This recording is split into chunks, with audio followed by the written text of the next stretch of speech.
হরে কৃষ্ণ, রাধে রাধে। আমি গীতা। গীতার কথায় আপনাদের সুস্বাগতম।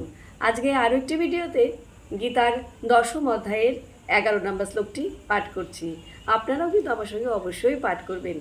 ওং নমো ভগবতে বাসুদেবায়, ওং নমো ভগবতে বাসুদেবায়, ওং নমো ভগবতে বাসুদেবায়। তেষাম এব অনুকম্পার্থম অহম অজ্ঞানজম তম নাশয়ামি আত্মভাবস্থ জ্ঞানদীপেন ভাস্যতা। অনুবাদ: তাদের প্রতি অনুগ্রহ করার জন্য আমি তাদের হৃদয়ে অবস্থিত হয়ে উজ্জ্বল জ্ঞান প্রদীপের দ্বারা অজ্ঞানজনিত অন্ধকার নাশ করি।